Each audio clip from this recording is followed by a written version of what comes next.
आप देख रहे हैं एसएनसी आवाज सैफी अब्बास के साथ। नमस्कार, एसएनसी आवाज में एक बार फिर आपका स्वागत है। वैसे तो सिंगरौली जिले में एनसीएल के सभी प्रोजेक्टों में कुछ न कुछ खास है, लेकिन अगर जयंत की बात करें तो वो दूसरे प्रोजेक्टों से थोड़ा अलग है। और यहाँ पर खासतौर से विजय स्टेडियम, रोज गार्डन और दूसरी ऐसी जगह है जहां पर लोग घूमने के लिए दूर दूर से आते हैं। और खास तौर से अगर हम रोज गार्डन की बात करें तो 30 एकड़ में फैला ये रोज गार्डन 5 करोड़ की लागत से तैयार हुआ है। एक ऐसा पार्क जहां पर जो भी आता है वो इसके सम्मोहन से बच नहीं पाता है और बार बार यहाँ आना चाहता है। खासतौर से यहाँ पर युवाओं के लिए कसरत की व्यवस्था है, जो बुजुर्ग हैं उनके लिए चिंतन के लिए और उनके बैठने के लिए एक बहुत ही सुकून की जगह है। इसके साथ साथ पूरे पार्क में गुलाब और जो दूसरी प्रजाति के फूल हैं वो लोगों को मंत्र मुग्ध कर देते हैं और ऐसा लगता है कि इस खुली फिजाओं में बैठने के बाद जो बीमार हैं उन्हें भी इतना सुकून मिलता है, उन्हें ऐसा लगता है कि शायद इससे बेहतर कोई जगह नहीं हो सकती है। और इस ट्रेन की जो वहां पर व्यवस्था है, यानी 30 एकड़ में जो रेलवे ट्रैक फैला हुआ है और इसके साथ साथ टनल और सुरंग से होकर जब ये ट्रेन जाती है तो जो यहाँ पर आते हैं और इस ट्रेन में बैठते हैं उन्हें ऐसा लगता है कि इस तरह का लुत्फ तो शायद उन्हें उस ट्रेन में भी नहीं मिलता जहां से एक फासला तय कर वो किसी मंजिल की तरफ बढ़ते हैं। एक ऐसा पार्क जहां पर ओपन एयर थिएटर है और मूर्ति कला यानी स्कल्पचर भी इतना खूबसूरत है कि आपको ऐसा लगेगा कि वाकई में सिर्फ इस पार्क में लोगों के घूमने टहलने या मनोरंजन की चीजें नहीं है, बल्कि जो इसकी मूर्ति कला है और जो दूसरी चीजें हैं वो आसपास के जितने भी पार्क हैं उससे इसको अलग करती है।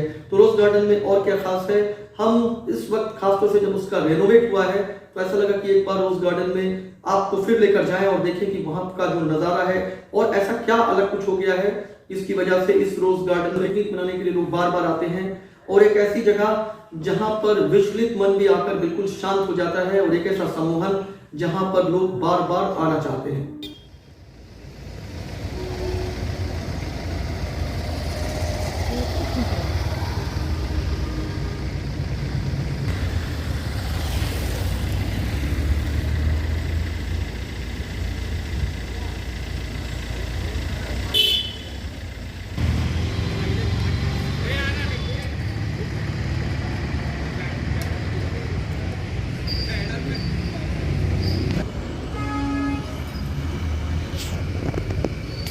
हम हमेशा से कहते हैं कि एनसीएल के सभी प्रोजेक्ट में कुछ ना कुछ खास है, लेकिन अगर जयंत की बात करें तो ये एनसीएल की आन बान और शान है। और उसमें ये जो रोज़ गार्डन है और इसके साथ साथ जो दूसरी चीज़ें हैं वो एनसीएल के दूसरे प्रोजेक्ट से जयंत को हमेशा से अलग करता है। इस समय हम इको पार्क रोज़ गार्डन में आए हुए हैं और ये अपने आप में एक खूबसूरत पार्क है। आप देख सकते हैं एक खूबसूरत हाथ स्वागत करता हुआ, यानी स्कल्पचर का एक खूबसूरत नमूना। आपने एक कहावत सुना होगा कि ज़िंदगी में जो लोग सुकून ढूंढते हैं वो ऐसे ही पार्क की तलाश करते हैं और अगर कहीं वाकई में सुकून है तो वो यही है, यही है, यही है। तो आइए देखते हैं रोज़ गार्डन में और क्या क्या ऐसी चीज़ है जिसको देखने के बाद लोग अपना सुध बुध खो देते हैं। जैन प्रोजेक्ट में 30 एकड़ में फैला ये इको रोज़ गार्डन अपने आप में एक नायाब चीज़ों के साथ है। आप देख सकते हैं यहाँ पर जो गमला है वो भी बहुत सामान्य सा नहीं दिखाई दे रहा है। इसके साथ साथ ये देखिए, ये भी एक बेहतरीन जो है मूर्ति कला या स्कल्पचर कहा जाए तो उसका एक बेहतरीन नमूना है। और ख़ूबसूरती के साथ साथ जो कला यहाँ पर दिखाई दे रही है वो इसे और ख़ूबसूरत बनाती है।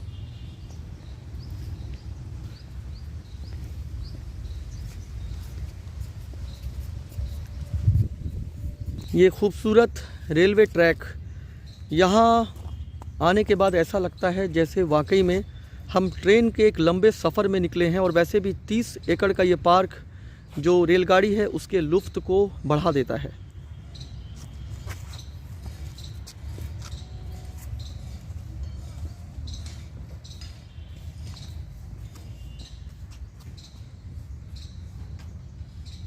हम रोज़ वैली जंक्शन के करीब पहुंच गए हैं। ये वो जगह है जहां से रेलगाड़ी लोगों को घुमाती है और आप देख सकते हैं एक खूबसूरत थॉट, सुविचार, ना थके कभी पैर, ना कभी हिम्मत हारी है, जज्बा है परिवर्तन का ज़िंदगी में, इसलिए सफ़र जारी है। हम इस समय रोज़ गार्डन के इस ट्रेन में उस जगह पर हैं जहाँ से जो लोको पायलट है वो इस ट्रेन को दौड़ाते हैं। आप ये सोचिए कि वो मुसाफिर जो आपके साथ एक गति चाहते हैं और ख़ुद आपके हाथ में अगर उसकी कमान हो तो आप अपने आप को कितना अच्छा महसूस करेंगे। कुछ ऐसा ही यहाँ पर महसूस हो रहा है। खूबसूरत इंजन। आप ये सोच रहे होंगे कि आखिर ये क्या है, लेकिन आपको हम बता दें कि रोज़ गार्डन में जहाँ पर कलाकृति स्कल्पचर का एक अलग तरह का नमूना दिखाई दे रहा है, हम आपको ये बताना चाह रहे हैं कि ये शौचालय है। हम रोज़ गार्डन में इस वॉच टावर के करीब में खड़े हैं। इसकी ऊंचाई पर चढ़ जाने के बाद आसमान को छू लेने का एहसास होता है। आप ये सोचिए कि एक ऐसी जगह जहाँ की ऊंचाई आपको ये महसूस कराए कि बस आप आसमान के करीब हैं, तो उस तरह की शिद्दत का एहसास आपको अपने आप में एक खुशगवार एहसास तो ज़रूर दिलाता है।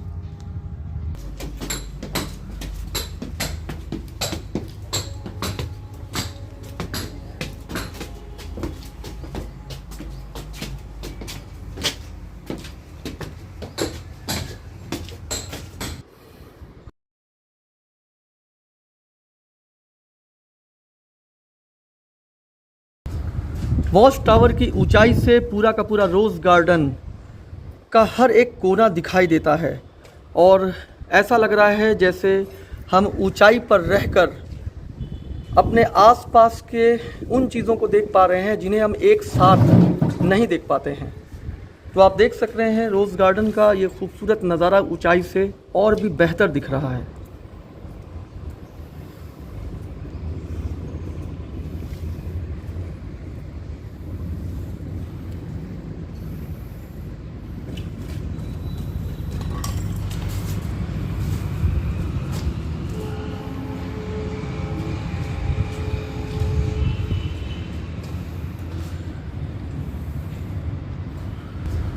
वॉच टावर की ऊंचाई से पूरा का पूरा रोज़ गार्डन का हर एक कोना दिखाई देता है और ऐसा लग रहा है जैसे हम ऊंचाई पर रहकर अपने आसपास के उन चीज़ों को देख पा रहे हैं जिन्हें हम एक साथ नहीं देख पाते हैं। तो आप देख सक रहे हैं रोज़ गार्डन का ये खूबसूरत नज़ारा ऊंचाई से और भी बेहतर दिख रहा है।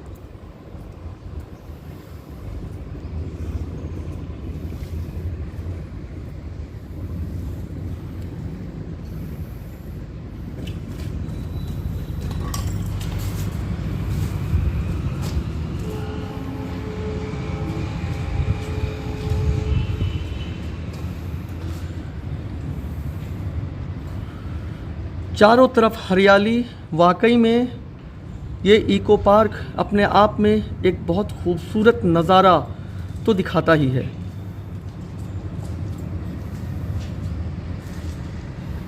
इसके साथ साथ यहाँ पर बच्चों के खेलने के लिए चिल्ड्रन पार्क, जहाँ पर अक्सर जब ये पार्क शाम को खुलता है तो काफ़ी भीड़ दिखाई देती है और बच्चे यहाँ पर आकर कुछ पल के लिए सारी चीज़ों को भूल जाते हैं।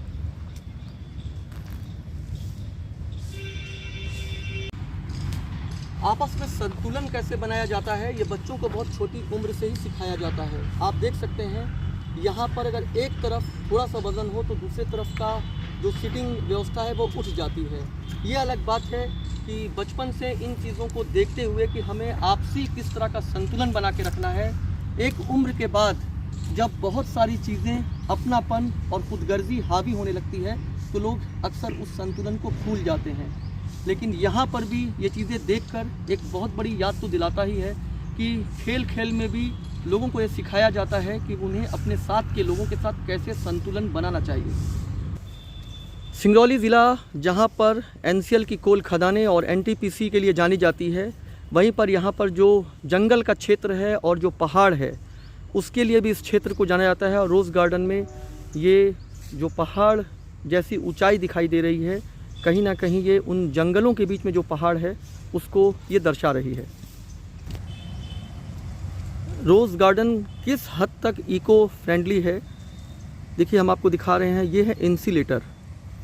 यहाँ की सबसे ख़ास बात यह है कि यहाँ पर जो पत्ते और दूसरी चीज़ें जो गिरती है उसे बहुत सुरक्षित तरीके से यहाँ जलाया जाता है। आप देख सकते हैं एक चिमनी जैसा यहाँ दिखाई दे रहा है। यानी ऐसा नहीं है कि कहीं भी यहाँ के जो वेस्ट मटेरियल है उसमें आग लगा दिया जाए, ऐसा नहीं है, बल्कि इस तरह के इंसुलेटर में काफ़ी सुरक्षित तरीके से इसे जलाया जाता है। यानी पूरी तरह से ये पार्क इको फ्रेंडली है। 30 एकड़ में फैले इस रोज़ गार्डन में जब ट्रेन दौड़ती है तो ख़ास तौर से जब इस जगह पर आते हैं जहाँ पर आपको एक टनल दिखाई दे रहा है, तो ऐसा लगता है कि वाकई में हम एक ऐसी ट्रेन में बैठे हैं जो एक लंबे दूर में हमें ले जा रही है। और इसी पार्क के अंदर ये जो टनल है, जो इंटरनल ब्रिज है, ये लोगों में एक थ्रिल पैदा करती है और उन्हें ऐसा लगता है कि वाकई में वो एक ऐसी ट्रेन में बैठे हुए हैं जो उन्हें एक बहुत लंबी दूरी, एक मंजिल तक पहुंचा रही है। एसएनसी आवास के साथ सैफी अब्बास से आती है। क्या है, मान लीजिए तो पहले इधर चले, हाँ, तो फिर वो पूरा चल के उधर से घूम के आई, उधर से घूम के पूरा पूरा एक बना हुआ है पूरा एक बना हुआ। फिर उसके बाद ऐसे घूम करके आती है, हाफ पोर्शन पूरा एक बना है। पहले पर समझ लो ना, जो पहले था, बट जो है ये सब नहीं था। ये यहाँ से लेके और ये 8 वगैरह नहीं समझे तो उसको बात वगैरह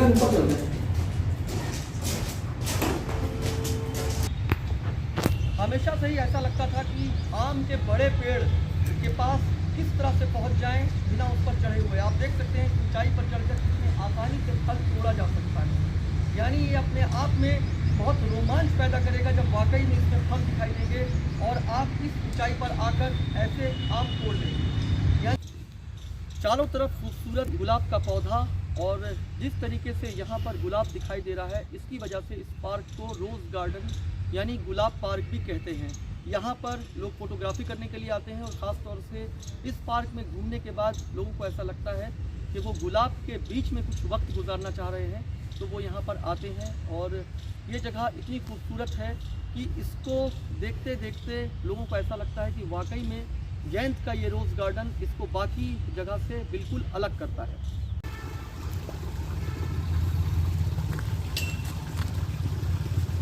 ये दूसरा छोर जहाँ पर गुलाब के पौधों को लगाया गया है।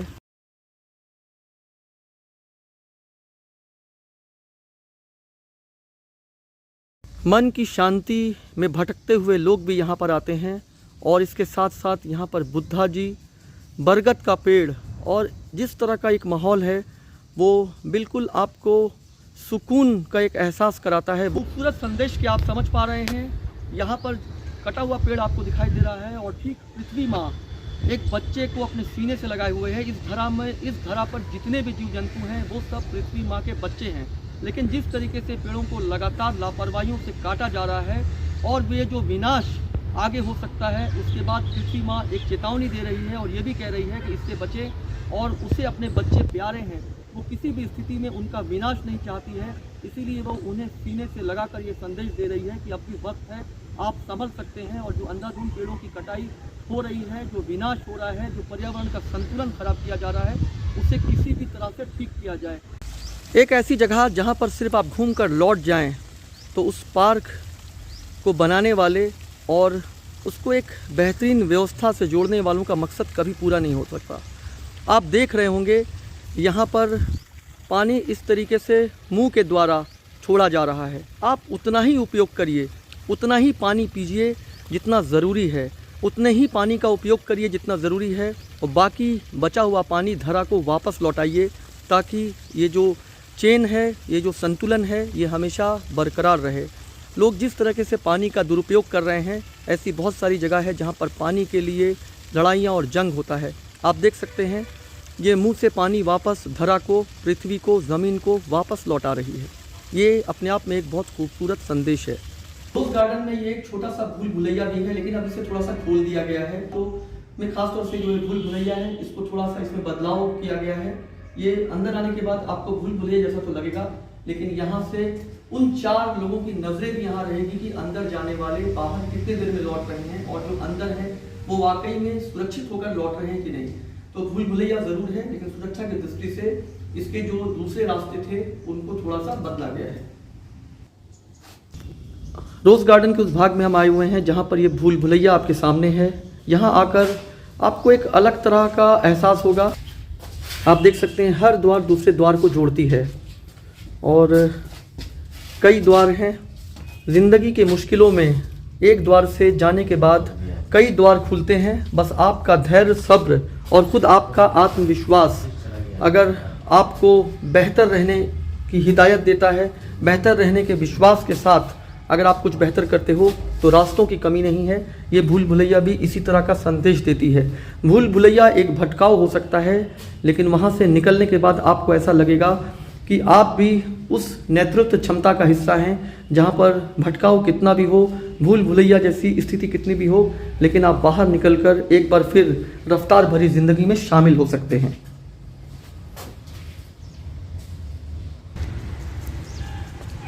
यहाँ पर आपको राजसी ठाट बाट से जुड़ी हुई कलाकृति दिखाई दे रही होगी और ये है ओपन एयर थिएटर, यानी यहाँ पर जो कार्यक्रम होगा इस खुले में बैठकर लोग उस कार्यक्रम का लुत्फ़ उठा सकते हैं। कई बार ऐसा होता है कि मौसम बहुत सुहाना होता है, ठंडी ठंडी हवाएं चलती हैं और लोगों को लगता है कि इसके साथ साथ जो कार्यक्रम हो रहा है उसका भी लुत्फ़ उठाएं। ऐसे में ये ओपन एयर थिएटर आपको उस तरह के एक अलग अंदाज में और एक अलग जो एक खूबसूरत चीज़ें आप महसूस करेंगे वहाँ पर पहुँचाएगी। आप देख सकते हैं ये ओपन एयर जिम है। अगर आप कसरत करने के शौकीन हैं, दम खम है, तो इस ओपन एयर जिम में आप भी कसरत करके अपने उस शौक़ को पूरा कर सकते हैं, जिसके लिए आपको लंबा फासला तय करके किसी जिम में जाना पड़ता है।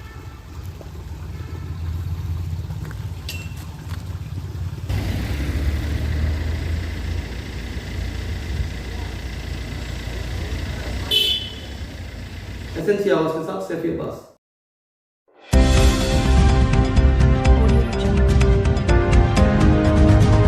आप देख रहे हैं एसएनसी आवाज़ सैफी अब्बास के साथ।